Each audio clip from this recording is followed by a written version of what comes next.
ചെമ്മണ്ണാർ വെച്ചുമ്പോൾ ചെമ്മണ്ണാറിൻ്റെ ഇപ്പോൾ നല്ലൊരു നമ്മുടെ ഒരു പള്ളിപ്പെരുന്നാൾ, ചെമ്മണ്ണാറിൻ്റെ സ്കൂളിൻ്റെ വാർഷികം, ഇതെല്ലാം ഇപ്പോഴും നമ്മൾ ചെമ്മണ്ണാറിന് എപ്പോഴും ഒരു പ്രയോജനം ചെയ്യുന്നതാണ്. ഇന്നത്തെ പരിപാടി തന്നെ വെച്ച് നോക്കി കഴിഞ്ഞാൽ തന്നെ ഭയങ്കര നല്ലൊരു പരിപാടിയാണ്. പിന്നെ നമ്മുടെ പ്രിൻസിപ്പളിനെ കുറിച്ച് പ്രത്യേകം എടുത്ത് പറയേണ്ടതുണ്ട്. പ്രിൻസിപ്പൾ എന്ന് പറഞ്ഞാൽ സ്കൂളിൻ്റെ ഏറ്റവും വലിയൊരു പിള്ളേർ ഒത്തിരി പേര് അതിൻ്റെ അത് നല്ല രീതിയിലേക്ക് വന്നു. ഇപ്പോഴത്തെ രീതി വെച്ച് പോകുമ്പോൾ മയക്കുമരുന്ന്, കഞ്ചാവിൽ വന്ന് അതിന് സാറിനൊരു തടയായിട്ട് നിന്നുകൊണ്ട് തന്നെ ഒത്തിരി കാര്യങ്ങൾ നമ്മുടെ പ്രിൻസിപ്പൾ ചെയ്തിട്ടുണ്ട്. പ്രിൻസിപ്പളിനെ ഒത്തിരി അഭിനന്ദിക്കേണ്ട കാര്യങ്ങളുണ്ട്. ഞാൻ പൂർവ്വ വിദ്യാർത്ഥിയാണ്.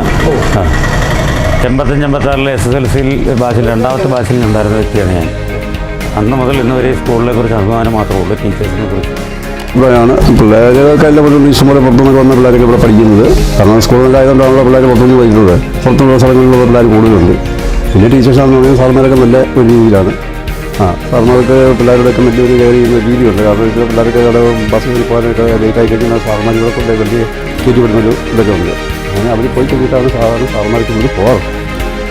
രാജു സാറൊക്കെ വളരെ കൃത്യമായിട്ട് ഇവിടെ ഉണ്ടാവും. ഒരു പിള്ളേർ അതിൻ്റെ വീട്ടിൽ പോകാൻ താമസിച്ച് കഴിഞ്ഞാൽ ഇവിടെ വന്ന് നോക്കുക, അന്വേഷിക്കുക, ഈ ടീച്ചർ ബെഗിയിലൊക്കെ നോക്കും പിള്ളേർ എവിടെയെങ്കിലും നിൽപ്പുണ്ടോ, എന്തെങ്കിലും നിൽപ്പുണ്ടോ എന്നൊക്കെ ബാക്കിയൊക്കെ നോക്കിയിട്ടാണ് അവരാണ് ലാസ്റ്റ് പോകുന്നത്. അങ്ങനെയാണ് നല്ലൊരു അഭിപ്രായം നമുക്ക് സ്കൂളിനെ പറ്റി പറയാനുള്ളത്. നല്ല അഭിപ്രായം. ഞാൻ സ്കൂളിൽ 1ാം ക്ലാസ് മുതൽ 6ാം ക്ലാസ് വരെ പഠിച്ച മനുഷ്യനാണ്. അന്നത്തെ അനുഭവം എന്ന് പറഞ്ഞാൽ വളരെ ദയനീയമായിരുന്നു എൻ്റെ ഭാവം. അന്ന് ചെറിയ സ്കൂള്, പുല്ല് കെട്ടിടം, ഓലക്കെട്ടിടം ഒക്കെ ആയിരുന്നു. ഇന്നെല്ലാം ഇത്രയും വലിയ സ്കൂളായി. ഇന്നിപ്പോൾ അതിനെപ്പറ്റി എൻ്റെ മക്കൾ ഇവിടെ പഠിക്കുന്നുണ്ട്. മക്കളെ ഇവിടെ പഠിക്കുന്നു. 6ാം ക്ലാസ്സിലും 7ാം ക്ലാസ്സിലും പഠിക്കുന്ന, 6ലും 3ലും പഠിക്കുന്ന പിള്ളേരുണ്ട്. എൻ്റെ മക്കളാണ്. നല്ല അഭിപ്രായങ്ങളാണ് ഞങ്ങൾക്ക് പറയാനുള്ളത്. ഈ സ്കൂളിലൂടെ വന്ന പിന്നെയാണ് ഇവിടെ ഇതേപോലെ പുരോഗതികളൊക്കെ ഉണ്ടായത്. പിന്നെ ഇവിടെ അധ്യാപകരെ സംബന്ധിച്ചും കുട്ടികളെ സംബന്ധിച്ചും ഒരു അഭിപ്രായ വ്യത്യാസം കേട്ടിട്ടില്ല.